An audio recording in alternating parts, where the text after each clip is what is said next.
PKL atau Praktik Kerja Lapangan merupakan mata kuliah wajib di Universitas Amikom Purwokerto yang bisa diambil pada semester 6 untuk mendapatkan nilai pada mata kuliah PKL sebagaimana disebutkan dalam Surat Keputusan Rektor nomor 092/Amikom PWT P/11/11/2022. Ada 5 cara yang bisa kamu pilih sesuai dengan minat dan kemampuan.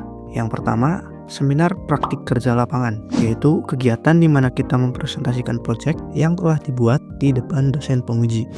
Yang kedua, program kreativitas mahasiswa atau PKM yang didanai oleh Dikti, yaitu suatu program yang diselenggarakan setahun sekali oleh Kemendikbudristek, di mana kamu mengajukan sebuah proposal kegiatan, ide usaha, karya, atau yang lainnya, dan jika diterima, maka kegiatan tersebut akan didanai oleh Dikti. Yang ketiga, lomba ilmiah minimal tingkat nasional. Jika mahasiswa mengikuti dan menjuarai lomba tingkat nasional, baik juara 1, 2, ataupun 3, maka prestasi tersebut bisa digunakan untuk mengisi nilai PKL. Yang keempat, menjadi asisten dosen dengan melaksanakan 120 pertemuan. Untuk memenuhi target 120 pertemuan, mahasiswa bisa mulai menjadi asdos dari semester 3. Yang kelima, kuliah kerja lapangan, yaitu suatu program di mana mahasiswa terjun langsung ke masyarakat untuk menerapkan ilmu yang telah diperoleh selama perkuliahan dalam kehidupan nyata di tengah masyarakat. Pada kesempatan kali ini, saya akan membahas opsi yang umum dipilih oleh mahasiswa, yaitu seminar praktik kerja lapangan, mulai dari definisi, langkah-langkah pendaftaran, dan yang lainnya.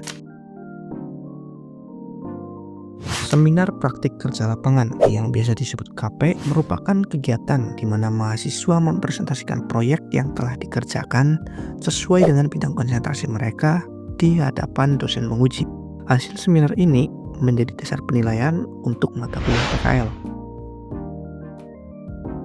Ada beberapa hal yang harus dipenuhi agar dapat mengikuti seminar PKL. Yang pertama, pastinya sudah mengambil mata kuliah praktik kerja lapangan. Tanpa itu, kamu belum bisa melanjutkan ke tahap seminar. Yang kedua, laporan dan proyek bisa dikerjakan secara individu maupun berkelompok dengan maksimal 2 orang dalam satu kelompok dan pastinya harus dari program studi yang sama.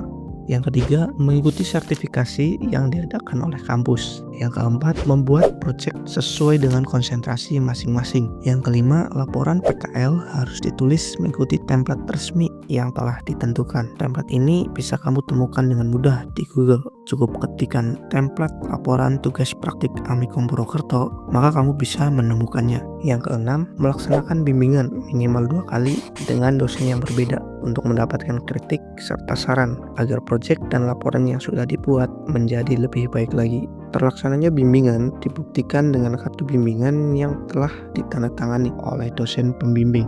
Jika semua syarat sudah terpenuhi, maka mahasiswa sudah bisa untuk mendaftar seminar PKL. Mahasiswa bisa mendaftar dengan mengunjungi web student, kemudian pilih menu pengajuan, lalu pilih pendaftaran PKL atau tugas, maka akan langsung muncul form pengajuan. Pastikan mendaftar pada rentang tanggal yang ditentukan. Pada kolom jenis, pilih seminar, kemudian tuliskan judul laporan PKL yang sudah dibuat. Lalu klik tombol ajukan. Setelah itu, mahasiswa bisa mendownload formulir pendaftarannya. Setelah berhasil mendaftar melalui web student, mahasiswa bisa datang ke loket BAA dengan membawa beberapa berkas. Yang pertama, formulir pendaftaran yang dicetak dengan ukuran kertas A4. Yang kedua, fotokopi atau cetak bukti pembayaran sertifikasi. Yang ketiga, 2 keping CD yang berisi file project. Yang keempat, laporan yang dijilid langsung 2 rangkap dengan cover merah tua untuk FIK dan biru tua untuk FPIS. Yang kelima, cetak kartu bimbingan pada kertas cover warna merah muda yang sudah ditandatangani dosen pembimbing. Setelah berhasil mendaftar, mahasiswa dapat melihat jadwal seminar PKL di web student pada menu jadwal seminar. Pada jadwal tertera tanggal, jam, dan ruangan yang akan digunakan.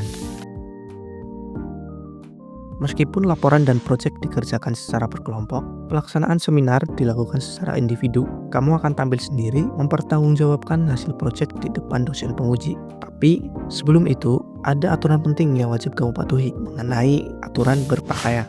Untuk laki-laki, mengenakan kemeja putih, jas alma mater, dasi, celana kain hitam, dan sepatu pantofel. Untuk perempuan, mengenakan kemeja putih, jas alma mater, dasi bagi yang tidak berjilbab, rok kain hitam, dan sepatu pantofel.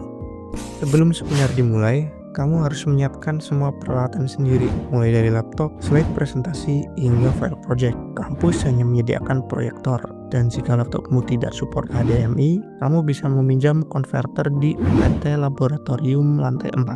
Datanglah tepat waktu sesuai dengan jadwal ruangan yang telah ditentukan. Jangan lupa siapkan mental dan materi, karena ini adalah saatnya kamu menunjukkan bahwa kamu benar-benar paham apa yang sudah dikerjakan. Setelah seminar, jika kamu dinyatakan lulus, maka lanjut ke proses revisi jika ada dan pengumpulan laporan ke perpustakaan. Namun jika belum lulus, kamu harus mengikuti ujian ulang yang akan dikenakan biaya tambahan. Dan perlu kamu ketahui, jika sudah 3 kali mengikuti seminar namun belum juga lulus, maka kamu diwajibkan untuk menyusun ulang laporan serta proyek PKL dengan tema yang berbeda, yang sesuai dengan kemampuan dan arahan dari pembimbing. Setelah seminar, kamu diberi waktu 6 hari untuk melakukan revisi. Gunakan waktu itu untuk menyempurnakan laporan dan proyekmu sesuai dengan saran dari dosen penguji. Lalu, setelah semua revisi selesai dan telah disetujui oleh penguji, saatnya masuk ke tahap berikutnya, yaitu pengumpulan berkas ke perpustakaan. Tapi tunggu dulu, sebelum kamu ke perpustakaan, pastikan semua tanda tangan sudah lengkap, mulai dari dosen penguji, dosen pembimbing, kaprodi, hingga dekan. Semuanya harus tertera pada halaman pengesahan. Setelah itu, kamu perlu merapikan laporan PKL dalam format RAR dan mengirimkannya ke email mbkmperpus@gmail.com dengan subjek KP dan folder bernama nama lengkap _name. Dalam folder tersebut ada 3 subfolder penting yang harus kamu lengkapi. Folder pertama, laporan full text, berisi file laporan PKL dalam format PDF dan Word. Folder kedua bernama scan, berisi hasil scan halaman pengesahan dan semua halaman yang memiliki tanda tangan asli, lalu disimpan dalam format JPG. Yang ketiga, folder project, berisi file project akhir dan file-file mentahnya. Kalau filenya terlalu besar, bisa upload ke Google Drive dan simpan linknya dalam file notepad. Lalu letakkan file notepadnya pada folder ini dan pastikan link dapat diakses tanpa izin khusus.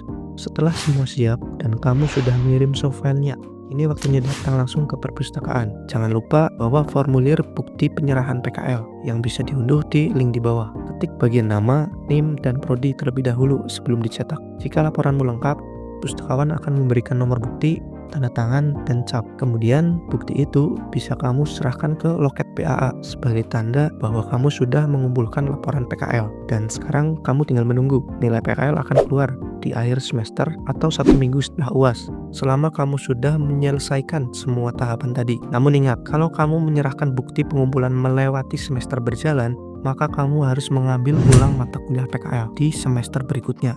Jadi, kerjakan dengan tenang, teliti, dan jangan sampai terlewat.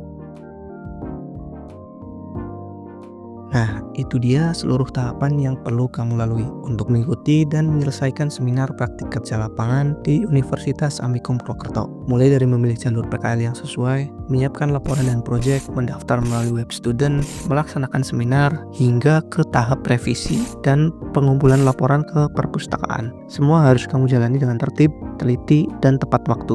Ingat, seminar PKL bukan sekedar formalitas. Ini adalah momen penting untuk menunjukkan kemampuan dan tanggung jawabmu sebagai mahasiswa tingkat akhir. Kalau kamu mengikuti setiap langkah dengan benar, prosesnya akan terasa lebih mudah dan lancar. Dan tentu saja, kamu bisa mendapatkan nilai maksimal yang layak kamu perjuangkan. Jadi, persiapkan diri sebaik mungkin. Jangan ragu untuk bertanya pada dosen pembimbing atau teman-temanmu jika ada hal yang belum kamu pahami. Dan yang paling penting, jangan menunda-nunda. Mulai dari sekarang supaya kamu tidak terburu-buru di akhir. Selamat menjalani proses PKL, semoga sukses dan lulus dengan hasil terbaik. Dan terima kasih.